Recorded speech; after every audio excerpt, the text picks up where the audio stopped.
Welcome to this exciting episode. I'm privileged to talk with Mike Jonathan, a seasoned professional with an incredible career spanning nearly 3 decades as a cameraman, director of photography, and director in both television and film. Known for his outstanding work in documentaries and short films, Mike has released his debut feature, Whawhai Tonu, Struggle Without End. Whawhai Tonu is set in 1864 during the New Zealand Wars in Waikato. It follows 2 teenagers who must take control of their destiny as they face chaos of battle between Māori and Colonial forces against possible odds. The main roles are played by Paku Fernandez as Haki and Hinerangi Harawira-Nicholas as Kōpu. The movie also stars Cliff Curtis as Wi Toka, Temuera Morrison as Rewi Maniapoto, and Jason Flemyng as Daniel Morgan. Mike talks through his process of bringing the story to life, working with Temuera Morrison, his career, and the goals for the future. Kia ora e hoa. Nice to see you again. Yes, you too. Awesome. I think we just, I think today is the 3rd of September, 2nd of September? And just to start us off, I'd just like to recognise the Kingi Taha movement and the passing of King Tuheitia, and just to have a pause in a moment to recognise the work that he has accomplished in his lifetime. And ngā mihi ki te whānau, ki te iwi, ki te hapu, ngā tangata katoa o Aotearoa. Just start off there because that's kind of a momentous, especially here in the Waikato.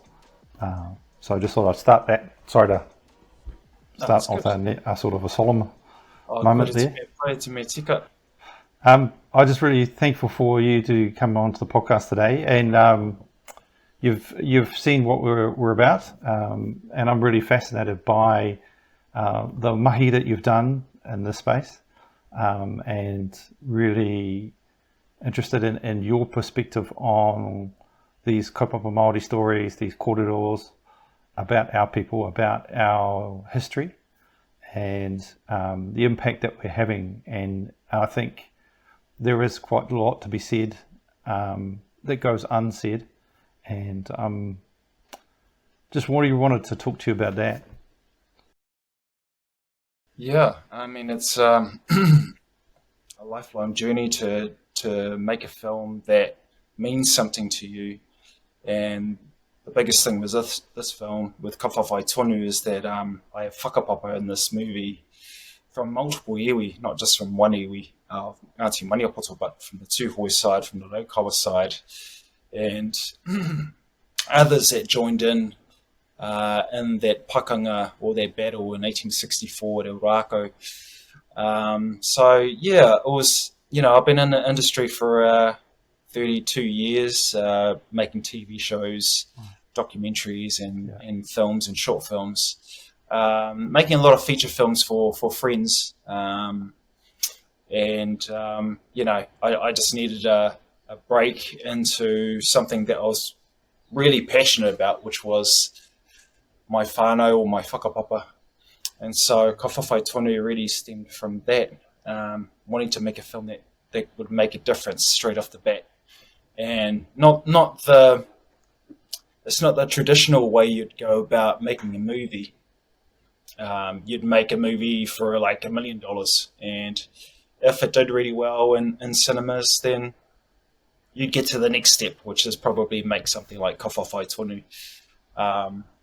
But no, I was adamant that I wanted Kawhawhai Tonu to be my first film, and so getting the right people around me, talking to the iwi and all the descendants, I knew was going to be a mission, but it was the mission that I wanted to achieve, and end of the day, bring out to the world to acknowledge this past. And this is one battle out of around about 60 invasions and invasions, battles, and a lot of genocide going on around the whole of Aotearoa, not just with the Waikato, but all over the place. Yeah. And so I don't think people really... Sorry.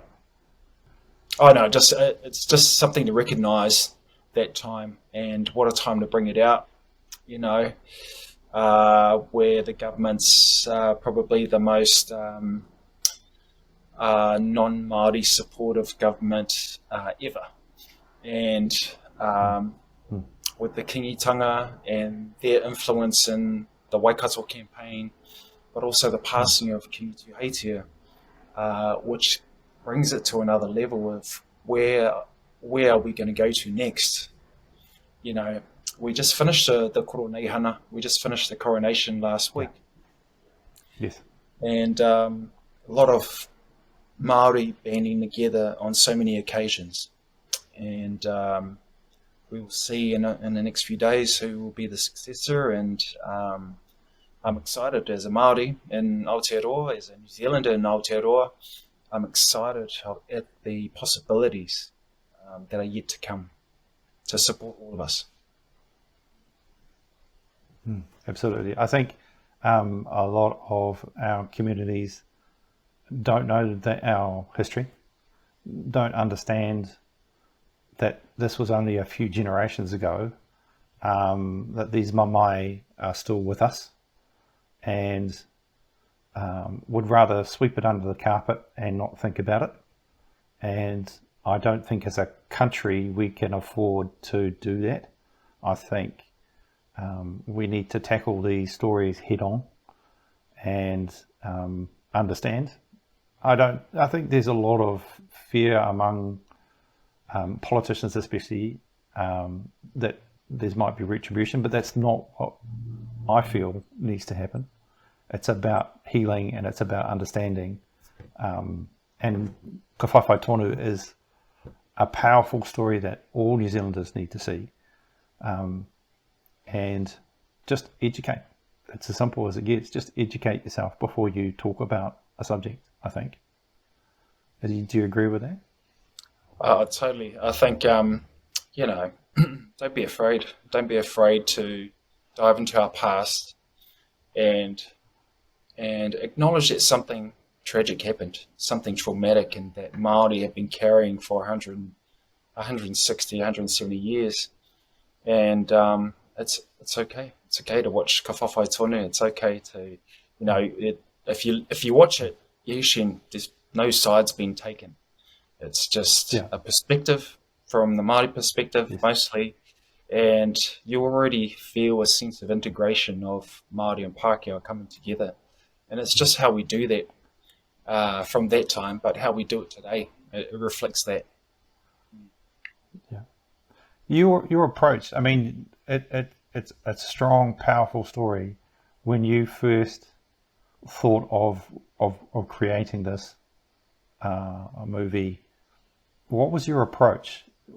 Did you have a story straight away, or did the more you learnt, the more the story developed? How did you approach that?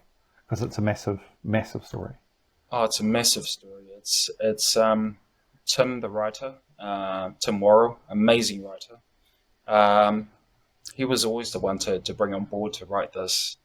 And I had a skeleton of what I wanted, and we started with a wānanga between myself and our two producers, Piripi Curtis and Toby Parkinson, where we just put everything out on the table and our wants and needs. What we want the audience to feel totally from a Māori perspective, because we've never seen that in a movie before where it's just all one perspective. And navigating iwi politics and iwi dynamics, those things we knew that they were coming, and all I wanted was a story that was engaging, that was from the perspective of kids, because I know I can do the perspective of kids really well, as I've done in my past films. And so it was, how do we fit in the historical elements and make it engaging and make people feel those sort of things. But we could write as much as we want about it, but it's really on the day that as a director I get to see opportunities. And my actual tactic in making Whawhai Tonu was to downplay everything. And what does it mean? It means it's not exactly what it was on script. You know, I'd peel it back. I'll peel it back a couple of layers and then do something different, or do something a little bit more innocent with the kids, which would draw us in as adults, or any really. And so that was my approach to Whawhai Tonu. It wasn't exactly how it was written in the script. I'd pull it back. And even in performances, or I'd see opportunities to lose a lot of the script for the adult characters and the kid characters. Right. You know, our little Paku, who's like the little gem in the whole film, where we feel for him and we laugh with him. And I probably took out 50% of all his little gag lines in there because it was just getting a bit too much. I was turning into the Paku film, you know. So it's just how you balance it all out and amongst the drama, the historical events that are intertwined within the drama, and pulling it back. That's my thing. Yeah, and on the day, I don't really want to talk to the actors. I think you probably get. What was that, Chris?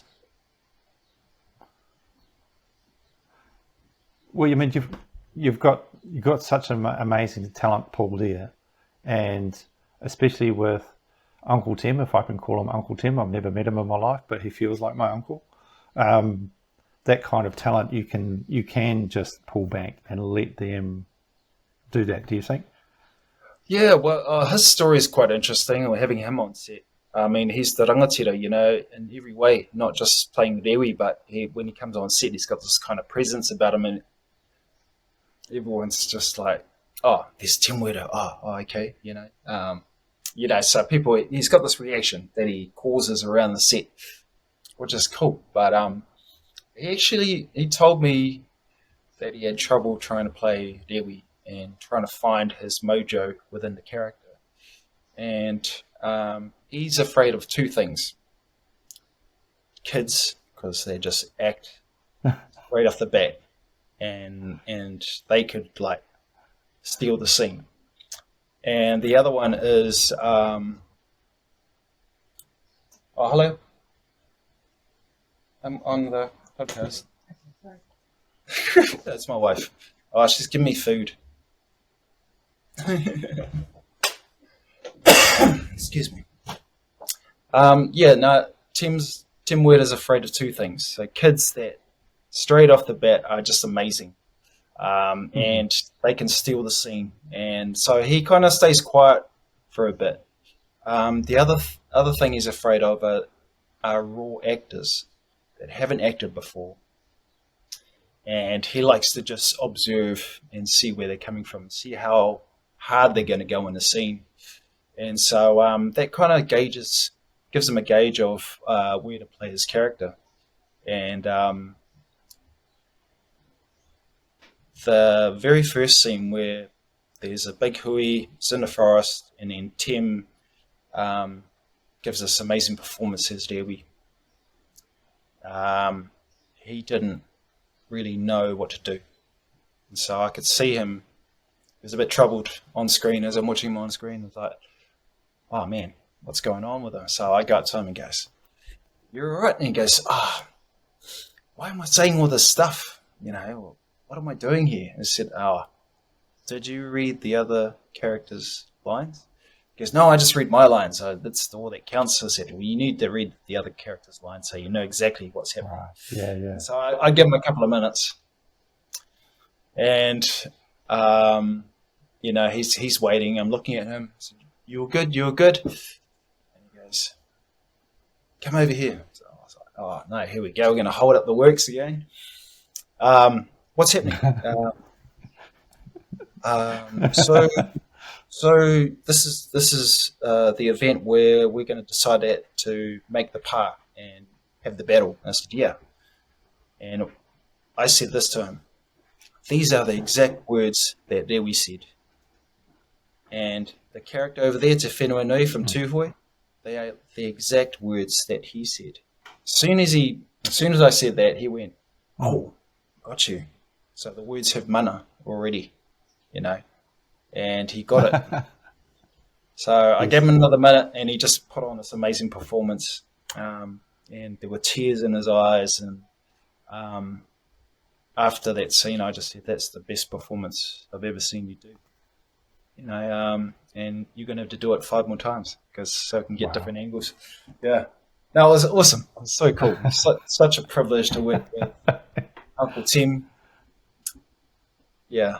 Him and I have been friends for a long time, and we're whānau as well. So it's, what a dream come true, to have Tim on there and have Cliff and work with Miriama and Jason Flemyng. Wow. What a professional. Yeah, absolutely. Yeah. Just a true honour. Yeah. When you've got that cast, and you're looking for the other roles, what was your casting process like? I mean, did you go through a casting agent? How did you go about finding these other characters that you wanted on board for this project? Our casting director is Christina Asher, and so she's already entrenched in who's who in Māoridom in terms of the best actors. Which was cool. And then the other luxury I had was my wife helping her out to find the kids.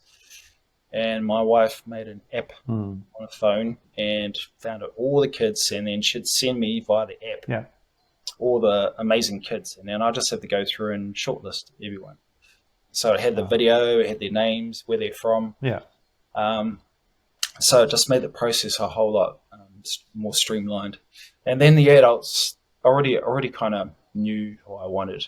And so it's always interesting when you get a bunch of auditions and then you watch them online or on the app, and you see your friends on there. I was like, "Oh, I didn't know he was going to go for the part." I said, "Oh, okay, well, let's have a look at that." So, that's always exciting. And actually one of them got through, and got through to being one of the cast members. Awesome.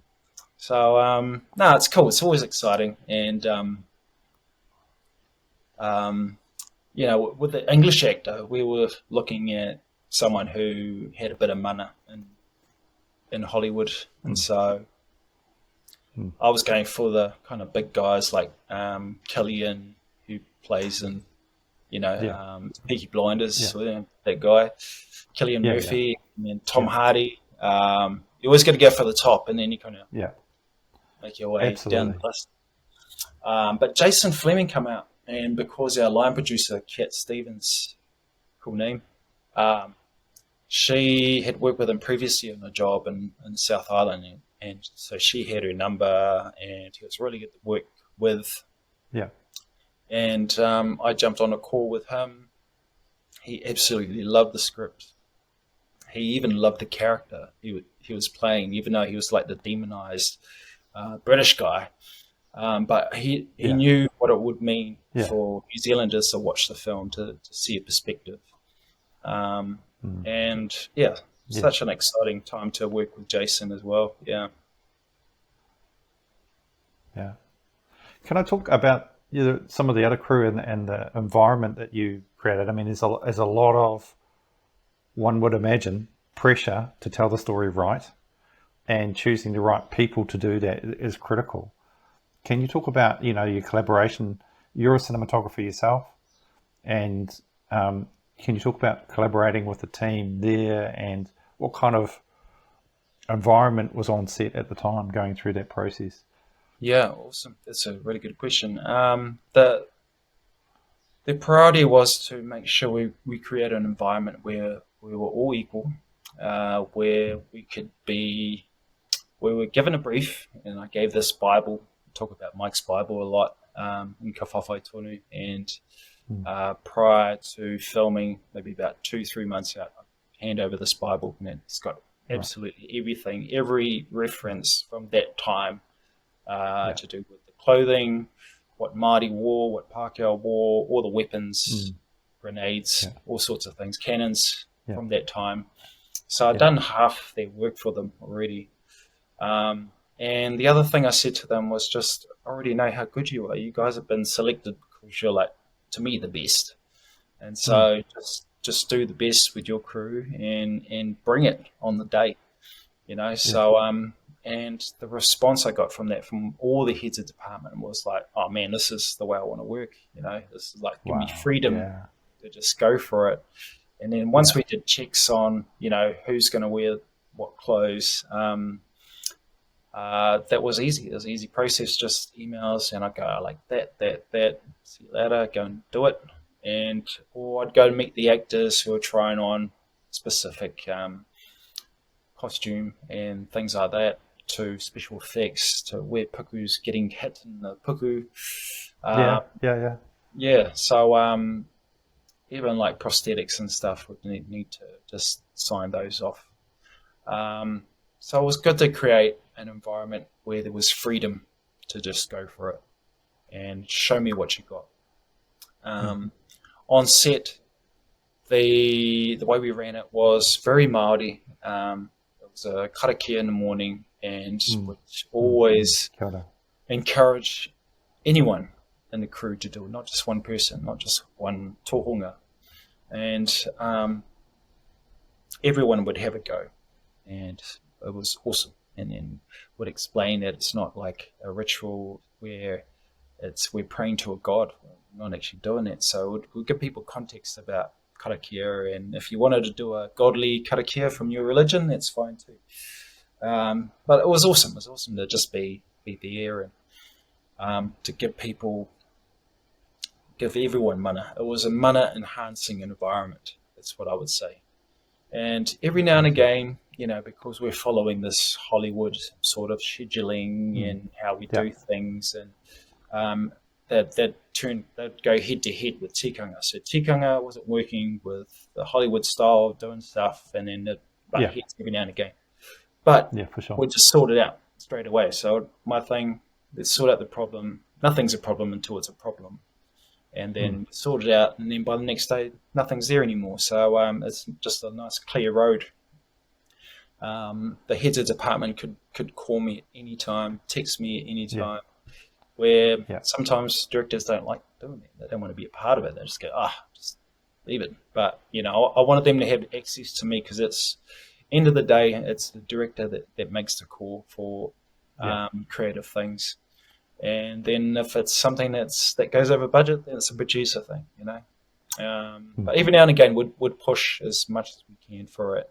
And I'm so grateful that even throughout the post-production, it got to the last week of making Whawhai Tonu, and I went, can we just do this little special effects and rub out that cloud over there? Yeah. Then the head of that department said, actually, we've run out of budget. And it was on the last week of making it, you know. So I was like, you know what? Never mind. We'll just go with it. You know? It's all good. No one will notice. Only I do. Yeah. No, cool. Yeah. It was awesome.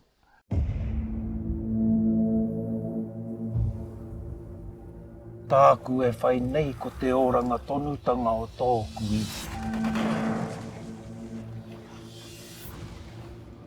Ko tahi tonu te otima.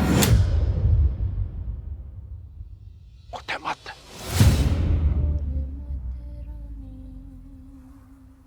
Whakarongo ki taku reo.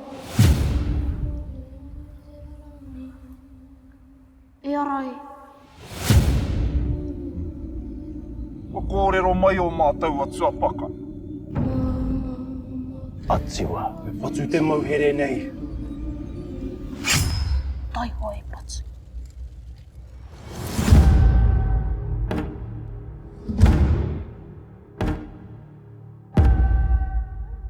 Ko tau tai. E ara koe te atu. E haki e koe. E rua rā no iho pēr ta whiti atua te Pākehā. Here and now. I will hunt them down to the ends of this earth. Au nei tātou whawhai ai. Whakarahi atoi. Mātana! Koe pōua! Kai ai te mātānoi! Te patua te tāhaira. Ka patua hoki koe. Hui orai. Māku iai orai. E o mana koe ki te ahara. E o mana rānei I te ahara. Ko taki o ka toahau I toa o mate mate. Ka hareroa ka puta takui.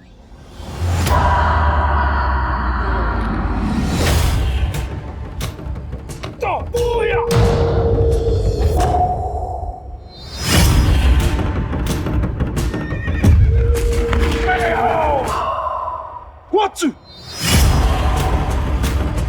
Wi Toka au Kawhawhai! Oaka! Oaka! Oaka!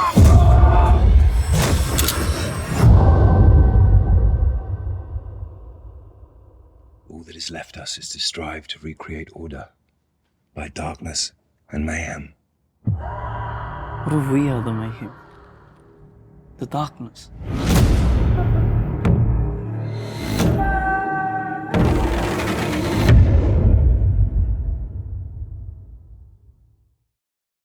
Can I talk to you about the importance of location here in the Waikato? I mean, there's amazing countryside. It's for me, the Waikato has always been a character in itself. How heavily was it important to be in the right places at the right time of day, and let that character of the Waikato come through? Is that fair enough to say, do you think?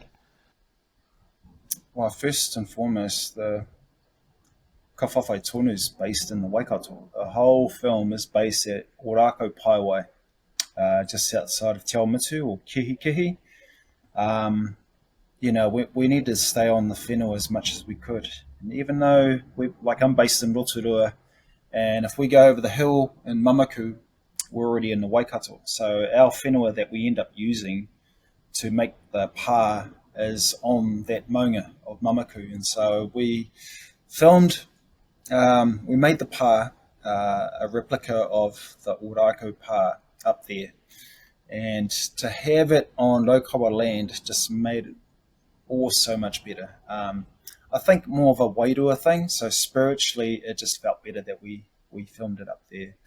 There's lots of stories of in the Mamaku where my other Waikato iwi or hapu Ngāti Wairere used to come across to Waititi in a place in Rotorua, and they'd trade vegetables, produce and things like that for kākahi, which is like shellfish from the rivers and lakes in Rotorua, and also fish and tuna. And so I already knew of those connections. And where we made the pā up on the Mamaku, that was the highway going back and forth between Waikato and the Bay of Plenty. It just needed to be in the Waikato, you know. I tried so hard to find an appropriate location to build the pā in the Waikato, close to Ōrākau, but it was just really difficult to find a place that was also surrounded by native bush. Whānau had given me access to blocks in the Waitomo, but you know the Waitomo was a lot different to flat land and farmland at the same time. So that's why we ended up in the Raukawa district making the pā. But yeah, locations are so important. I mean, I also did, because I'm a drone pilot as well, so I spent some time up on Maunga Tautari, making those connections, just getting beautiful shots of the Maunga that's in the movie, and that kind of solidifies that we're in that area. Really important to have those iconic landscapes in amongst the movie. It's so important. If you notice, like in the start, there's this like really eerie music over top of beautiful, picturesque New Zealand native bush, and then in the end, we actually end up playing the same sort of music, and that kind of reflects that it looks beautiful, but something's wrong. Yeah. And Yeah. all I said to Tiki Tane, who's the composer, and Ali Lieberman was, imagine Papatuanuku in agony because, Yeah. something's entered into the land and there's a disease. How would she feel? And they come up with that tone. And I said, I love it. Yeah. I love it. It's beautiful, but there's something wrong. Yeah. Yeah, so that's what that reflects. Yeah. Yeah. And I remember the producer going, "Oh, why have we got that music in there? It just feels like there's something wrong." And I went, yeah. "Go right there, buddy. Go right there." You just answered your own question. I mean, I've got to ask, every production that I do, something goes wrong. You can plan until your heart's content, the best people in the world, but something goes wrong. What were some of the things that really stood out to you that you really had to put your thinking cap on, your problem solving skills to the test? I mean, weather. What? Can you share any of those stories? Yeah, I'm a different sort of human being. I like to, in a sense, if there's a brick wall in front of you, I'd just go straight through it. Right. So that's sort of my tactic into everything that we do. And you would have heard I said before, nothing's a problem until it's a problem. Yes. And sometimes they're not problems. They're just like, I might just say, do this. And then I'll go, oh, okay, cool, awesome. I'll do that. And nothing's a problem anymore. So, I just, that was the sort of thing I did on set all the time. We shot during all those cyclones that happened. That caused floods all over the and we filmed 6 weeks in a row, and there was one day we turned up after this big cyclone and all our trenches were full of water. Shit. I thought, oh, okay, what are we going to do here? Well, let's go and shoot some stuff down there, and hopefully it just kind of drains itself out.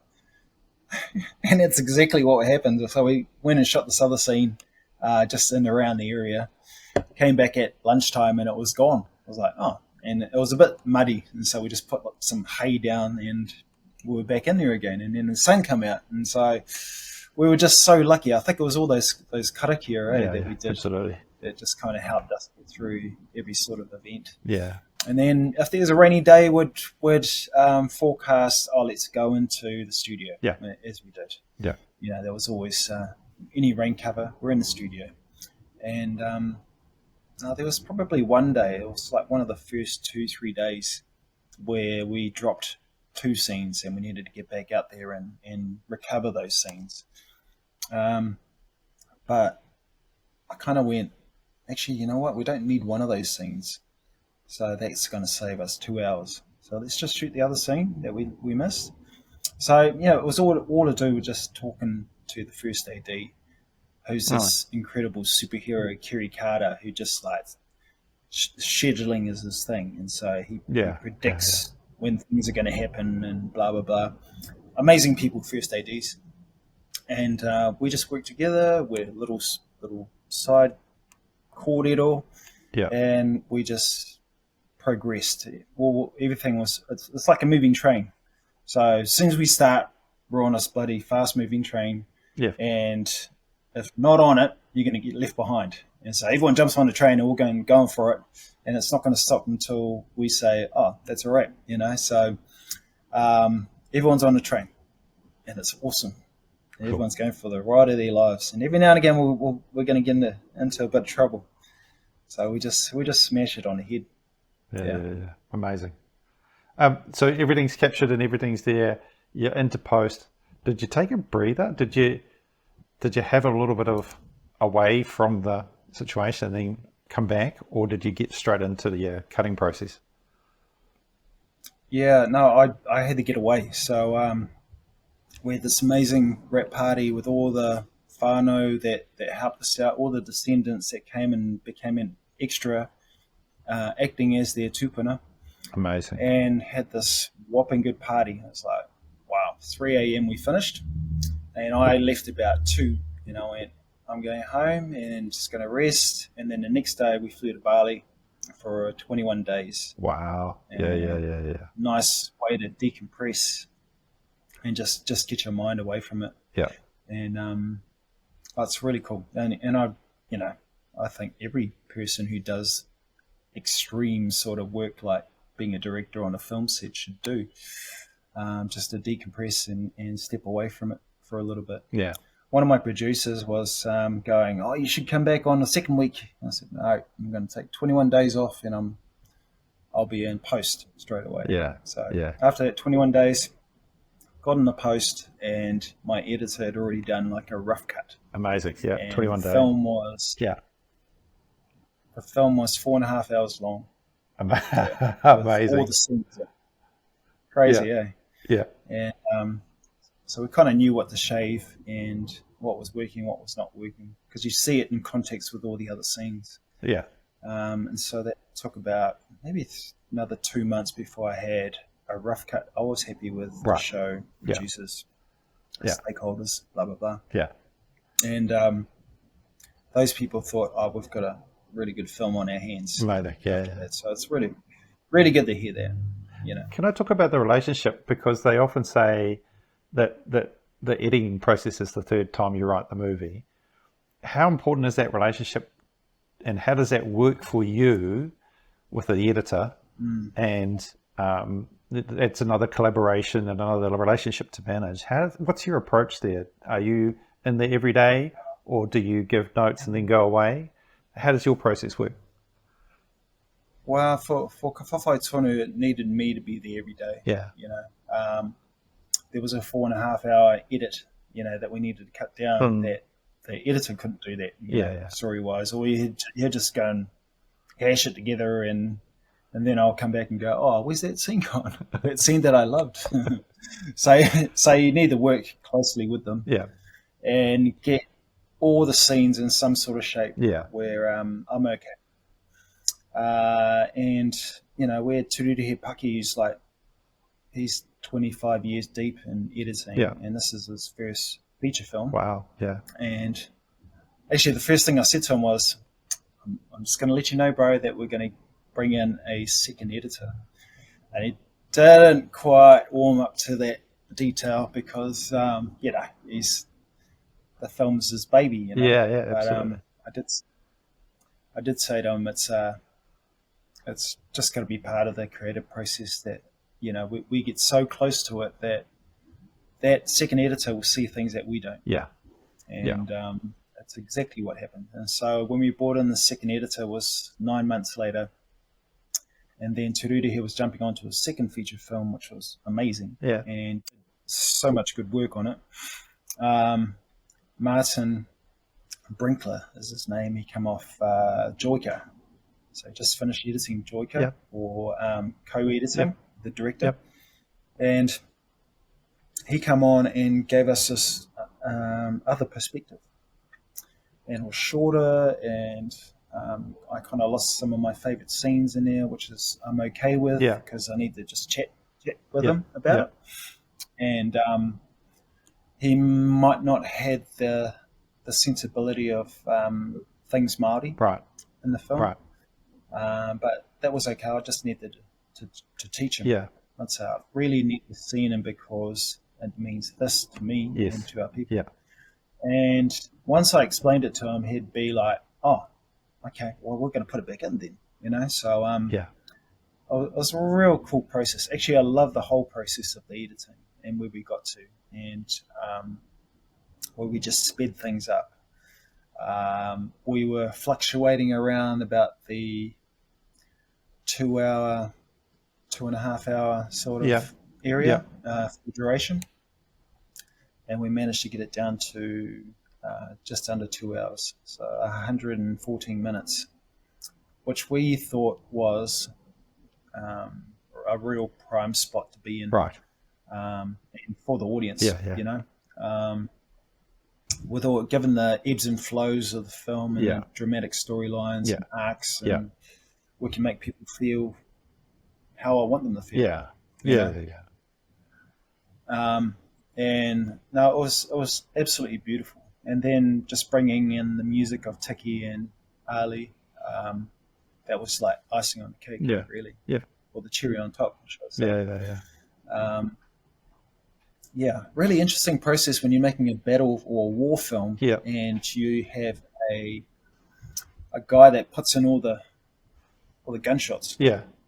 So it's like all these gunshots everywhere, and then every now and again you'd see, that guy didn't have a gunshot in that shot, Yeah.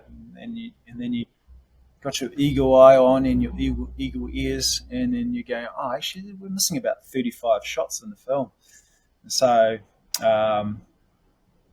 when we're mixing the film, I just say to the guy, can we just like copy and paste a couple of gunshots in the background there? Yeah. Yeah. Just, but then you get so picky about it, which I think every editor does, and every director does.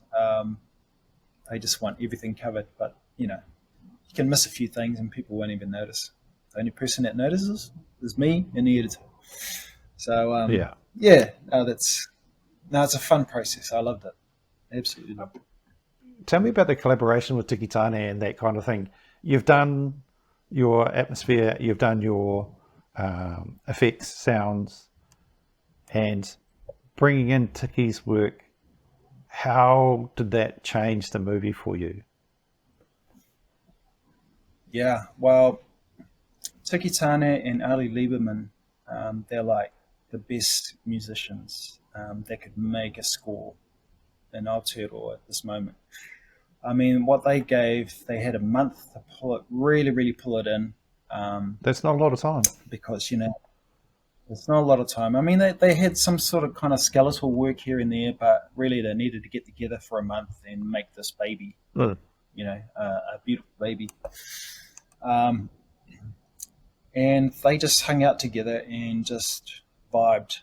And I turned up like out of their 5-day process. It's probably like on the 3rd and 4th day. Yeah. And it's when, from our conversations, we come up with the song sung by Louis Baker at the end. So I just needed something to lift everything, lift the wairua, and how can we do that? And I had a couple of examples, and they were adamant that they could do better, and that's how they come up with that song. Amazing. Whawhai Tonu, that song. Yeah, so it's such a beautiful, iconic song now, Yeah. And I hear kids sing it all the time. It's one of those songs that stays with you. It totally does. It totally stays with you. And but man, that collaboration between those guys and just being in a room with them, creating stuff, was absolutely magical. Ali's studio is just littered with all sorts of instruments from around the world, and so they were just on them. Tiki had bought these Pounamu stones, and every now and again you'd hear it in the film. There's these kind of grinding stones and tapping them together, just to keep us in Te Ao Māori, We also went to the Roundhead Studios, and Ali had brought in all these orchestral musicians, amazing, beautiful musicians, to just kind of help lift and still give it that cinematic feel. Yeah. But Tiki was there to make sure that the Māori, Te Ao Māori context was still within that arrangement. Yeah. So again, just beautiful to witness these artists just go for it and born some beautiful works of art. Powerful. Just to move on a little bit, I remember when I interviewed you in Te Ao Muru at the whānau screening, and Piripi as well, talking about a te reo Māori story and how difficult it is to get support. Once your backers had seen this final draft, this final creation, what was their response? Was it supportive? Were they blown away? People were just blown away of the storytelling, the quality of the storytelling. told in te reo Māori. You know, I don't think anyone's seen something that's that has 3 different mita or 4 different mita within the film that sounds so close to, or probably in my interpretation of how Māori had sounded back in the day. Right. You know, so fluent and yet so just so beautiful to listen to, so poetic. Mm. You know, and that was a big priority for us to take that on. And every now and again we'd get slammed for it because these, I'm going to say they or these people would say there's no room for it.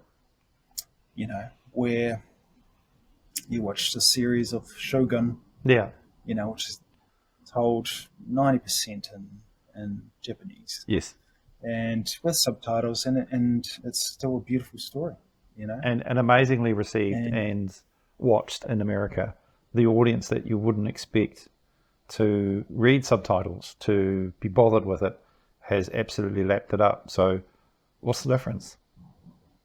You know? Yeah, well, exactly. And, you know, that's us stuck in our little bubble where we can just say things to each other, and those things don't you know, they don't affect me. You know, like I said before, I just go walk it straight into that brick wall and then go through it. More of that, please. Because that's the way we had to do it. You know, it's Kawhawhai Tonu. Yeah. Well, it's Kawhawhai Tonu all over again. You know, so it comes in different ways. Kawhawhai Tonu to fight forever, to fight for what you believe in, and that's what we stood by. You know, for Piribi and myself, we stood by our reo, and we're going to showcase it to the world. People will read the subtitles and get a sense of it, but then they'll get a sense of how beautiful and poetic the reo is. You know, and it will make people interested. And on the side of that, that's why we made the educational resource, kawhawhaitonu.nz, I think it is called. And just so people could go to that website and do a bit more digging into that battle and those characters, especially the real characters that we portrayed, just so that they were real people just trying to live and fight for their land and their language, and things like that. Just like that will resonate with the rest of the world, with Indigenous peoples. At the beginning, you talked about getting iwi and hapu aboard. When you had those whānau screenings and they had the iwi and hapu, what was the reception like for you sitting there with them watching the movie? Can you talk about those feelings and that reception? Yeah, totally. When we finally sat down with iwi, and because we'd promised them we'll show it in your rohe, and this is your film. This is what you guys had helped us to do, and full of emotion, full of beautiful responses where people would just get up out of their chair and do the haka, or would do like a big, huge, full-on whai kōrero during the credits. You know, there were so many reactions like that, and even in Australia, we opened in Australia at the Sydney Film Festival back in June. And we had 2 screenings there. And at the end of those screenings, Pākehā from Australia would line up outside to wait for me and the kids to arrive, and just to shake our hand and to express their aroha and their grief and for what Māori had gone through. So people just want to express themselves because it's a highly emotional film. It's full of action. It's full of laughs all at the same time. It's a genre that's wasn't a genre until Whawhai Tonu came out. You know, because all lots of mixed feelings. It's like, what is this? Is it funny? Is it a battle film? Is it a siege film? We don't know what it is. Instead of it's a Māori film. Kia ora. Māori are like funniest at the worst of times. Yeah. And we're really funny people, you know. And if you don't know us, you'll know us soon enough throughout this film, you know. But yeah, the response from iwi were amazing. It just keeps going on a daily basis. I get messages all the time. I get people requesting us to show it here, show it there, show it at our marae, come and talk about it. I get rangatahi asking me to do wānanga, which I have done in the past 6 weeks. I've done like Zoom into a wānanga and we talk about the film, and all these kids are like fully engaged with how I got to do this. Yeah. And still be happy, you know. Yeah. I'm actually quite happy. Can I talk a little bit about your history? I mean, you've been a DOP, of a cinematographer for a majority of your career. Where did that start for you? Did you pick up the camera as a young boy and start creating these images? Was it the creation of the image? Was it the storytelling part of it? Where did you start? Yeah, I always go back to when I grew up in Taumaranui for 18 years, and my mum would take me to the movies when I was like 9 or 10 years old, and we watched Utu by Jeff Murphy, and that movie blew my mind. It really made me want to become a filmmaker because of the people I saw on screen. Yeah, for sure. I saw brown people, I saw people, Yeah. Māori. I saw Merata Mita, who I kind of fell in love with as a young boy. It's like, man, she's so beautiful. Absolutely. And I want to meet her one day, you know. And I really felt for the characters in the film, and it reminded me of my parents, and my uncles and aunties, and my cousins. So that really resonated with me, and I knew from then on I wanted to be a filmmaker to tell the same sort of story to the rest of the world, and hopefully do the same for other people, you know, that go and watch it.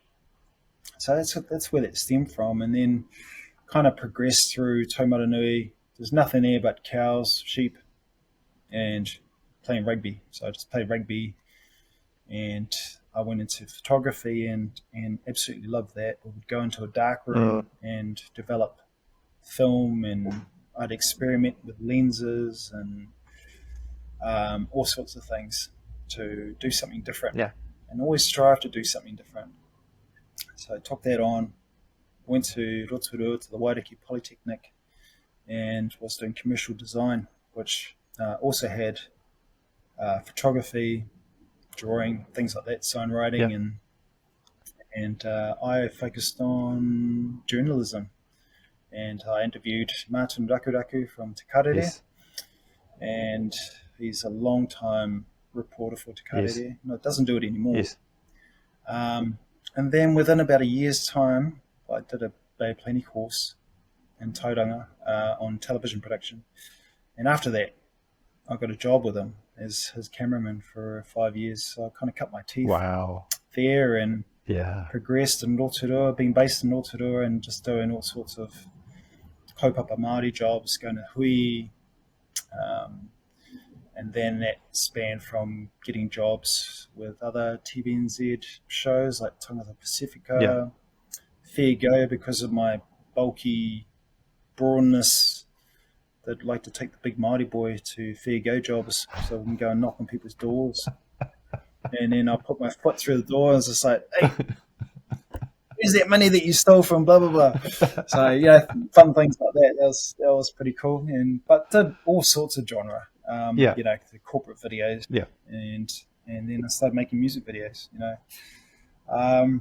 So, yeah, in a nutshell, I've done a heap of stuff, like kind of every genre to do with TV and documentary. I love documentary because it's the realness and being with the real people. Absolutely. And, I feel you.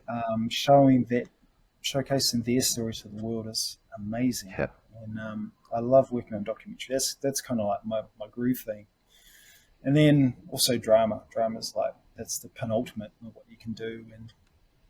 And every sort of skill I learned to be a director came within those previous 30 years of working in TV and journalism and documentary stuff. So, I just went and did it. My thing's just get it done. You know, I keep telling my friends, where's your film? It's like, yeah, it's coming. I've written it. But can you just like hurry up and get it done? Yeah. You know, where's my phone call? You're supposed to call me. You know, so I'm always hassling multiple filmmaker buddies just to like, come on, let's go. Let's just do it. Yeah. Far out. Yeah. And a lot of us got gear now, and all we need is the time to make movies. So if you, but then, Chris, you always got to look at, okay, so you've done all this stuff over your years, and you do all this stuff for next to nothing, and then Whawhai Tonu, we made that on $7.3 million, which is not a lot of money. Disappears quick.